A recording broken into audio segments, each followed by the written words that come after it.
Halo rekan bisnis semua, salam sehat selalu. Kembali bersama saya, Firdaus Yunianto, Marketing Senior di Accurate Accounting Software. Pada kesempatan video kali ini, saya akan mengupas tuntas Accurate versi 5 Standard Edition. Oke, kita simak video berikut ini. Setiap kali kita masuk ke Accurate, pasti akan diminta pengguna dan kata kunci. Untuk default awal, pengguna adalah supervisor dan kata kunci adalah supervisor. Jadi untuk pengguna dan kata kunci ini nanti bisa diakses di masing-masing user. Setiap pertama kali kita buka Accurate, pertama kali yang muncul di sini adalah pengingat. Pengingat merupakan informasi, reminder, terutama untuk piutang yang sudah jatuh tempo, siapa customernya, dan invoice nomor berapa. Termasuk juga dengan hutang, saatnya kita bayar hutang ke supplier mana dan invoice nomor berapa. Oke, sekarang kita menuju ke modul utama. Modul pertama adalah buku besar. Berikut fitur-fitur yang ada di buku besar adalah laporan, bukti jurnal umum, proses akhir bulan, info perusahaan, mata uang, dan daftar akun. Karena Accurate sudah auto jurnal, maka laporan-laporan saat itu juga bisa disajikan. Dari hasil transaksi yang ada di modul di Accurate, saat itu juga laporan-laporan bisa langsung dikeluarkan. Seperti contoh di sini ada laporan keuangan, neraca, laba rugi, kita tinggal pilih laporan mana yang akan kita sajikan. Contoh di sini adalah laporan laba rugi. Tinggal kita filter mau lihat tanggal berapa sampai tanggal berapa, langsung diklik OK. Nah, berikut adalah tampilan dari laporan laba rugi yang ada di Accurate.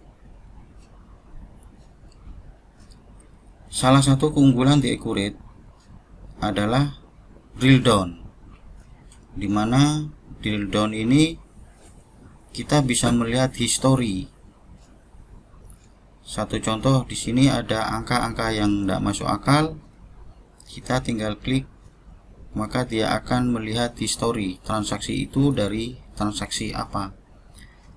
Klik hingga transaksi terakhir. Ini adalah hasil dari drill down laporan keuangan. Untuk fitur selanjutnya adalah bukti jurnal umum. Bukti jurnal umum di sini merupakan jurnal pembalik atau biasa dikenal dengan nama akun silang. Seperti contoh, akun A debit, akun B kredit. Jadi di sini digunakan untuk transaksi yang secara jurnalnya diproses secara manual.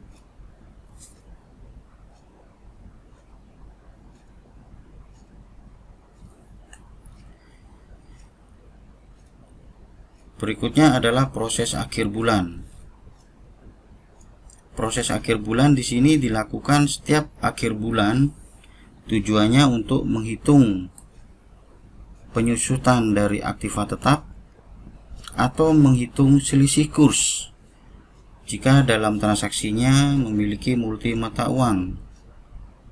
Tinggal tentukan bulannya, tahun, dan kurs yang berlaku saat ini. Tinggal diklik OK.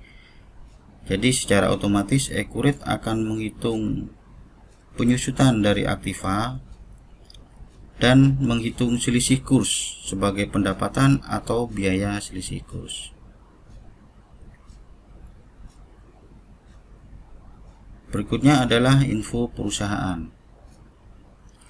Di sini hanya informasi perusahaan yang ada di database, dan juga di sini bisa dipakai untuk setting periode akuntansi, di mana laporan-laporan yang sudah dihasilkan tidak bisa diedit lagi oleh user siapapun. sini ada contoh peringati jika. Kita tinggal pilih bulan atau tahun sebelum atau bulan atau tahun setelah periode default. Untuk peringati jika di sini masih bisa proses. Di sini akan muncul informasi notif bahwa ini sudah di luar periode default. Nah, di saat kita memilih cegah, maka secara program dia akan mengunci. Contoh di sini bulan. Nah, jadi periode default di sini menunjukkan periode default bulan 9. Cegah jika 1 bulan sebelum atau 1 bulan setelah periode default. Jadi di sini user siapapun tidak bisa mengotak-atik lagi transaksi yang ada di Accurate bulan kemarin dan melakukan transaksi di bulan berikutnya.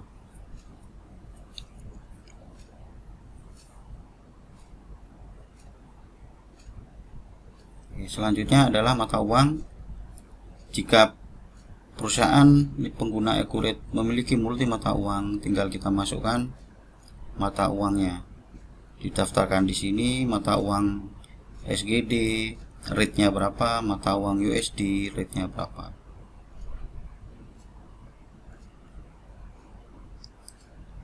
Dan yang terakhir untuk fitur di sini adalah daftar akun. Accurate memiliki default untuk akun, di mana akun-akun yang sudah disediakan di Accurate adalah akun-akun umum yang biasa digunakan oleh perusahaan-perusahaan secara umum. Namun di sini dari daftar akun yang sudah tersedia di Accurate, Bapak Ibu bisa menambahkan atau menghapus atau mengedit dari daftar akun yang sudah disediakan oleh Accurate. Nah, namun jika perusahaan pengguna Accurate memiliki daftar akun sendiri sesuai dengan akun-akun yang sudah menjadi kebijakan dari perusahaan, maka akun ini bisa diimpor dari Excel. Jadi Excel disusun sesuai kebutuhan Accurate, tinggal diimpor. Maka di sini saat proses pembuatan database menggunakan akun-akun yang disediakan sendiri. Oke. Selanjutnya di sini adalah modul kas bank. Modul kas bank terdapat fitur penerimaan, rekonsiliasi bank, pembayaran, dan buku bank. Penerimaan dan pembayaran di sini merupakan penerimaan dan pembayaran di luar transaksi dagang. Maksud dari luar transaksi dagang di sini adalah tidak ada hubungannya dengan customer, tidak ada hubungannya dengan nomor faktur, tidak ada hubungannya dengan hutang, tidak ada hubungannya dengan faktur pembelian. Jadi contoh untuk penerimaan di sini adalah transaksi masuk ke BCA dan akunnya tinggal kita pilih akun apa. Contohnya adalah pendapatan lain-lain. Ya. Jika dilihat dari jurnal atas transaksi penerimaan di sini, maka akan terbentuk BCA pada pendapatan lain-lain. Jadi BCA-nya bertambah senilai 100.000. Pendapatan lain ada di sisi kredit sebesar 100.000. Sama halnya dengan fitur pembayaran, di mana transaksi di sini adalah pembayaran di luar dagang. Contoh, misalkan kita mengeluarkan uang dari kas bank atau kas IDR untuk biaya listrik.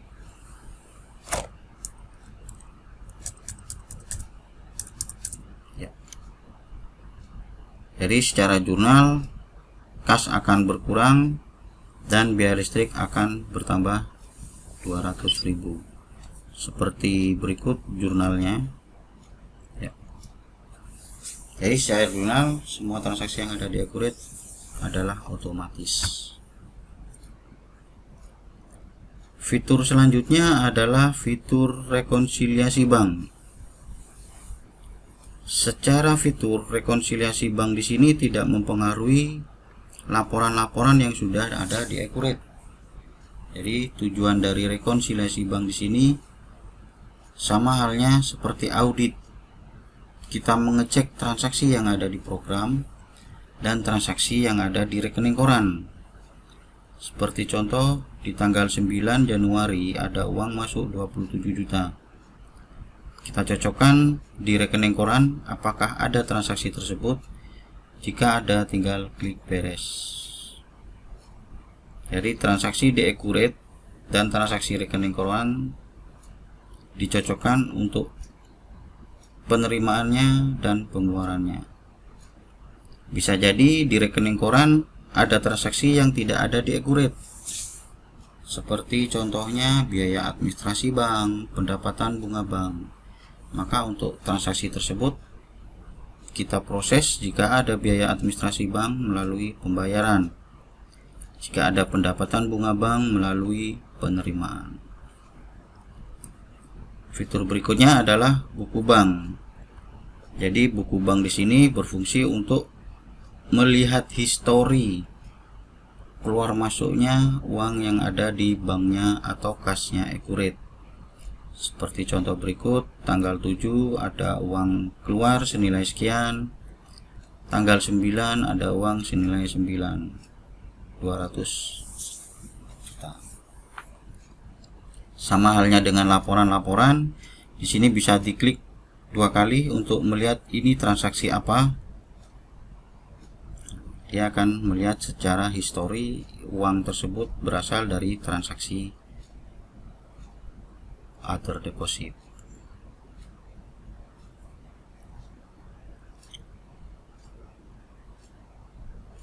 Selanjutnya adalah modul persediaan. Modul persediaan memiliki fitur yaitu per barang dan jasa, penyesuaian persediaan, pindah barang, set harga penjualan, grup, daftar, dan pembiayaan pesanan. Pertama akan saya jelaskan di sini adalah fitur barang dan jasa. Barang dan jasa di sini menampilkan daftar barang yang ada di gudang. Daftar barang di sini juga tercantum berapa kuantitas saat ini dan berapa harga jualnya. Dari daftar barang ini kita bisa melihat histori dari masing-masing barang. Tinggal klik kanan, kita pilih barangnya yang mana. Klik kanan, histori barang. Jadi dari sini akan kelihatan in-out-nya atas barang tersebut. Jadi tanggal berapa ada barang keluar, ada tanggal berapa ada barang masuk, dan saldo akhirnya ada berapa. Jadi dari daftar barang dan jasa ini kita bisa melihat histori dari masing-masing barang.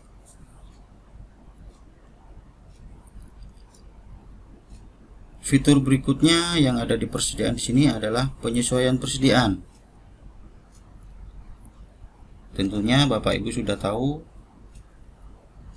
penyesuaian persediaan di sini dilakukan jika ada selisih antara stok yang ada di gudang fisik dan stok yang ada di program. Jadi tinggal kita masukkan barang apa yang ada selisih. Stok saat ini di gudang ada 3, di program ada 3. Ada berapa sekarang disesuaikan dengan yang ada di gudang. Jadi ada 2 proses untuk penyesuaian persediaan, yaitu menaikkan barang dan menurunkan barang.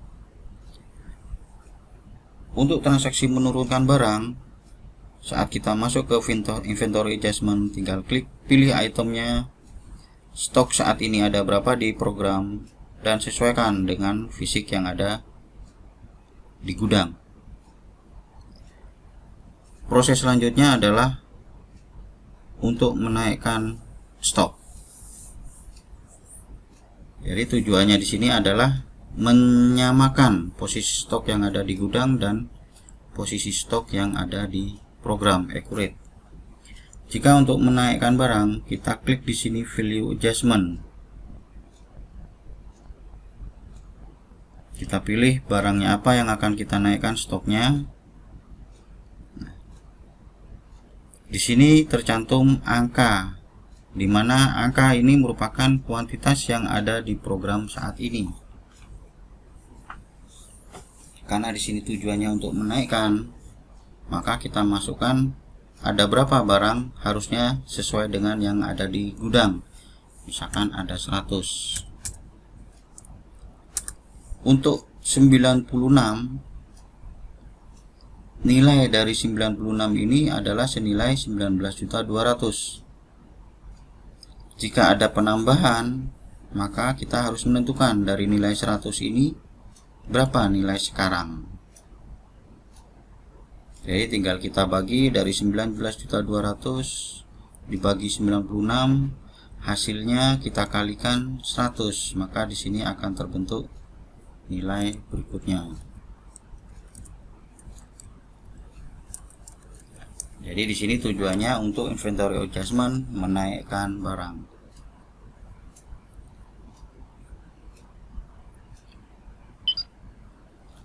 Oke, langkah selanjutnya adalah proses pindah barang. Di Accurate sendiri terdapat fitur multi gudang. Jadi dengan adanya multi gudang, kita akan terjadi transaksi pindah barang. Tujuan di sini adalah untuk kontrol stok barang di gudang A dan stok barang di gudang yang lainnya. Jadi saat ada proses pemindahan, di sini akan ada proses di mana siapa yang mengeluarkan barang dan siapa yang menerima barang.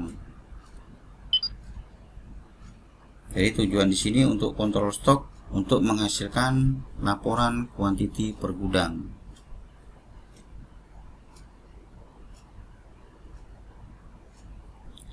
Selanjutnya adalah grup. Grup di sini adalah merupakan paket. Jadi untuk membentuk suatu paket baru dibutuhkan item apa saja. Seperti contoh di sini saya buat paket hemat.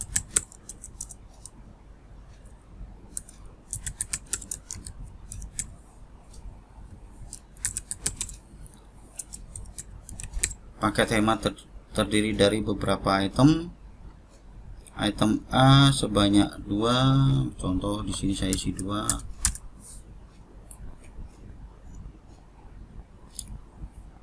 Item kedua adalah amplas besi. Secara stok inventory, paket hemat tidak memiliki stok. Tapi saat terjadi transaksi atas penjualan paket hemat, secara otomatis Accurate akan memotong stok barang apa saja yang terdapat di paket hemat tersebut. Jadi saat di invoice kita menjual paket hemat sebanyak 1, maka secara otomatis di gudang akan memotong stok masing-masing 2 dan item kedua 1. Itu tujuan dari fitur group. Ya, seperti yang saya sebutkan tadi, daftar gudang. Di sini kita bisa memiliki multi gudang. Gudang di sini tidak harus menunjukkan tempat. Bisa jadi contoh seperti barang yang ada di lantai 1, lantai 2, lantai 3. Jadi untuk barang itu sendiri saat dipindah dari lantai 1 ke lantai 3, lantai 2 ke lantai 1, itu ada tanda terimanya secara transaksi melalui pindah barang. Dan berikutnya adalah fitur pembiayaan pesanan. Fitur ini merupakan salah satu keunggulan yang ada di Accurate, di mana pembiayaan pesanan di sini adalah proses produksi. Produksi sederhana dengan metodenya adalah metode actual costing, di mana saat kita melakukan proses produksi, untuk menentukan HPP dari barang jadi itu mengacu ke HPP dari bahan baku. Contoh di sini saya untuk membuat produk ABC dibutuhkan item A sebanyak 2,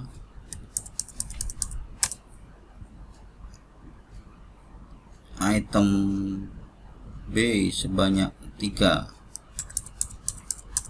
Selain bahan baku, kita bisa memasukkan biaya di sini. Seperti contohnya ada biaya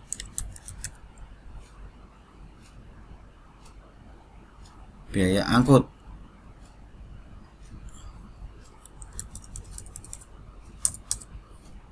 Jadi untuk membuat proses produksi barang ABC dibutuhkan item A sebanyak 2 dan item B sebanyak 3 plus biaya angkut sebesar 200.000. Tinggal kita cetak untuk diserahkan ke bagian produksi. Setelah proses produksi ini selesai, maka pihak admin melakukan transaksi finishing atas proses pekerjaan tersebut. Finishing untuk menjadi barang apa? Ya, untuk menjadi alat roll sebanyak 5. Maka secara otomatis di sini akan terbentuk nilai HPP dari barang jadi tersebut. Secara otomatis bahan baku yang kita gunakan di sini akan berkurang dan barang jadi alat roll akan bertambah sebanyak 5 piece. Dengan HPP sudah otomatis akan terbentuk senilai 121.500. Modul berikutnya adalah modul penjualan. Modul penjualan dan pembelian di sini secara transaksi sebenarnya sama. Cuma kalau pembelian ini adalah hubungannya kita dengan pihak supplier dan untuk penjualan adalah dari pihak kita dengan pelanggan. Modul apa saja yang terdapat di modul penjualan ini? Di antaranya adalah fitur penawaran, pesanan, pengiriman, faktur, hingga terjadi retur sampai ke pembayaran. Untuk proses penawaran dan pesanan di sini secara jurnal masih belum terbentuk, karena di sini hanya sebatas pencatatan transaksi. Contoh di sini ada pesanan dari customer Kas IDR untuk pemesanan amplas besi sebanyak 10.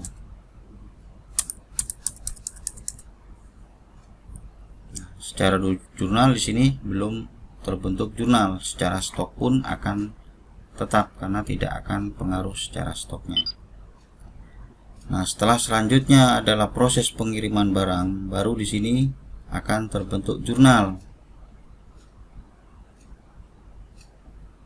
Klik pilih penawaran yang mana yang akan kita proses.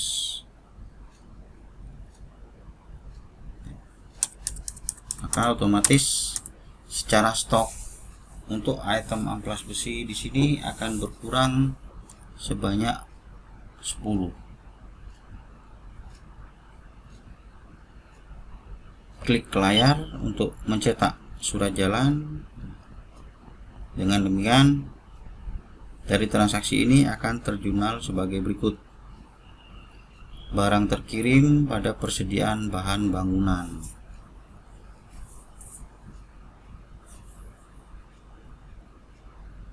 Proses selanjutnya baru terbentuk piutang.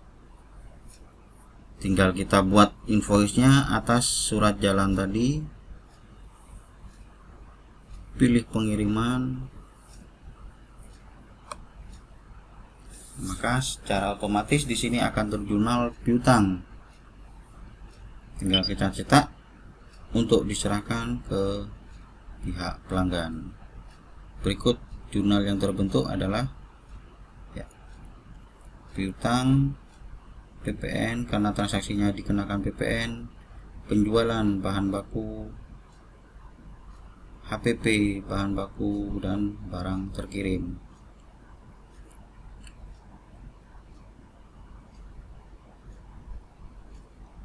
Dari transaksi penjualan ini sendiri, selanjutnya tinggal kita melakukan retur dan penerimaan. Jika ada retur, kita lakukan proses retur.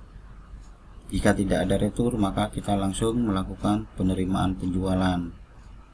Sama, dari awal transaksi kita selalu memilih di sini adalah nama pelanggannya. Customernya bayar melalui transfer, bank, atau tunai. Nah, tinggal kita pilih. Dari customer ini terdapat beberapa invoice. Tinggal kita tentukan invoice yang mana yang akan dibayarkan. Simpan tutup.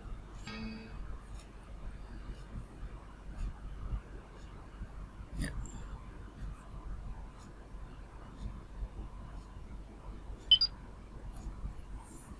Oke, sampai di sini untuk modul penjualan. Selanjutnya adalah modul pembelian. Sama halnya dengan penjualan, di pembelian di sini kita akan bertransaksi dengan pihak supplier. Permintaan dan pesanan di sini belum mempengaruhi secara stok. Setelah barang datang dari pihak supplier, klik penerimaan di sini, maka akan otomatis stok di gudang bertambah. Sini kita tinggal masukkan nomor surat jalan berapa, tanggal berapa, dan itemnya apa saja. Jika surat jalan ini mengacu ke PO sebelumnya, maka kita tinggal pilih pesanan yang mana yang akan diproses. Secara stok di gudang akan bertambah. Selanjutnya adalah proses pembuatan faktur pembelian dengan mengacu ke penerimaan barang tadi. Seperti ini. Maka di sini akan timbul hutang.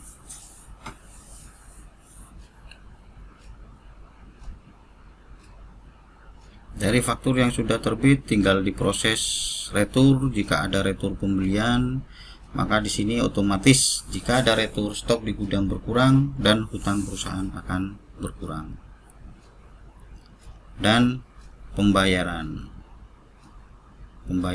sama prosesnya, tinggal kita pilih nama suppliernya siapa, kita bayarnya lewat cash atau tunai, dan tinggal kita pilih invoice-nya yang akan dilakukan pembayaran.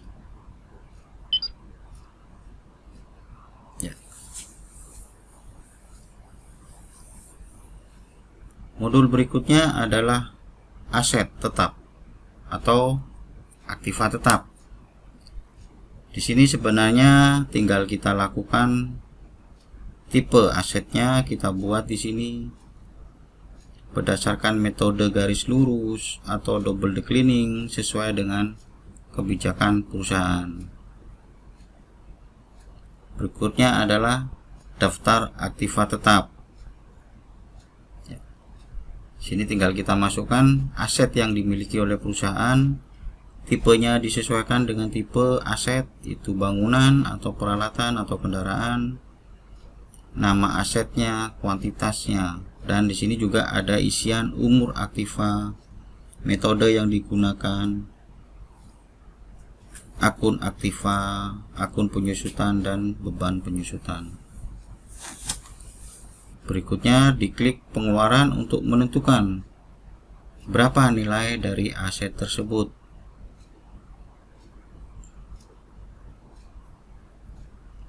Tinggal simpan tutup. Jadi untuk kegiatan di transaksi aktiva tetap di sini akan jarang sekali dilakukan karena di sini akan di input transaksinya jika ada aktiva baru. Dan jangan lupa seperti yang sudah saya jelaskan di atas untuk buku besar. Jadi setiap akhir bulan dilakukan namanya proses akhir bulan. Jadi proses akhir bulan di sini tujuannya untuk menghitung penyusutan dari masing-masing aktiva. Tentukan bulan berapa, tahun berapa, klik OK. Maka Accurate akan otomatis menghitung dari penyusutan dari masing-masing aktiva.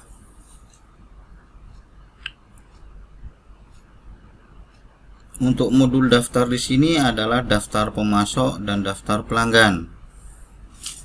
Tinggal kita masukkan di sini pemasoknya siapa saja, daftar pemasok, dan juga daftar dari pelanggan kita siapa saja di sini, daftar-daftar pelanggannya. Selanjutnya di sini adalah RMA. RMA kepanjangan dari Return Merchandise Authorization. Jadi perlu Bapak Ibu ketahui bahwa RMA ini beda dengan retur. Jika retur penjualan, maka kita input transaksinya di modul penjualan. Di sini akan berpengaruh pada piutang pelanggan dan juga stok yang ada di gudang. Begitu juga untuk retur pembelian, kita klik pembelian, retur pembelian. Nah, RMA itu sendiri berfungsi untuk klaim atau biasa dikenal dengan istilah garansi. Pertama, kita proses klaim saat ada customer datang komplain atas barang yang dibeli. Contoh di sini AC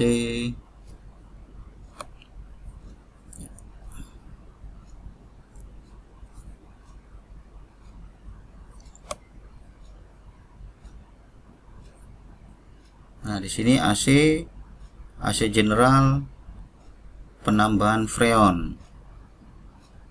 Nah, dari proses klaim ini tinggal kita cetak untuk diserahkan ke pihak pelanggan. Langkah selanjutnya dari klaim pelanggan di sini baru kita melakukan aktivitas atas klaim tersebut. Dari aktivitas di sini atas AC yang dikomplain oleh pelanggan, kita tinggal melakukan action. Ada 3 pilihan di sini: batal, diperbaiki, atau diganti. Jika kita klik batal, maka secara otomatis klaim dari pelanggan tersebut kita tolak. Jika kita pilih diperbaiki, maka akan timbul tagihan atas perbaikan barang tersebut, seperti jasa servisnya atau spare part yang dikeluarkan untuk mengganti barang yang rusak. Aktivitas berikutnya adalah diganti, di mana diganti di sini kita mengambil barang baru di gudang untuk diserahkan ke pihak customer, dan barang rusak dari customer kita masukkan ke gudang. Untuk membedakan barang-barang yang layak dijual dan yang tidak, maka kita buat multi gudang. Tambahkan gudang di sini adalah gudang rusak. Jadi secara kontrol stok kita tahu bahwa di gudang rusak ini ada barang apa saja. Nah, di sini adalah contoh perbaikan, maka akan ada timbul penagihan atas jasa pemasangan. Jika ada jasa pemasangan, secara otomatis kita tinggal buat faktur penjualannya atas klaim tersebut. Oke. Fitur yang terakhir yang ada di Accurate di sini adalah e-faktur. Jadi setiap transaksi penjualan dan transaksi pembelian yang sudah dikenakan pajak, maka akan keluar laporan PPN keluaran dan PPN masukan. Nah, di sini akan keluar informasi pajak keluarannya, pajak masukannya. Selanjutnya kita ekstrak barang, lawan transaksi, pajak keluaran, dan pajak masukan serta retur. Jadi apa yang akan kita laporkan di sini tinggal kita klik.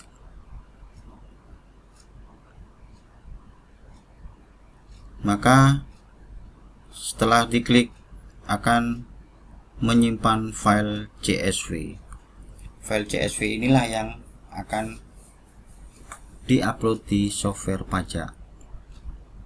Keunggulannya Accurate di sini dengan adanya e-faktur, untuk pelaporan pajak pihak customer tidak perlu lagi melakukan penginputan di software pajaknya, karena di Accurate sudah disediakan format CSV, tinggal upload file tersebut di software pajak, maka akan otomatis masuk ke bagian-bagian sesuai dengan sub-sub yang diimpor.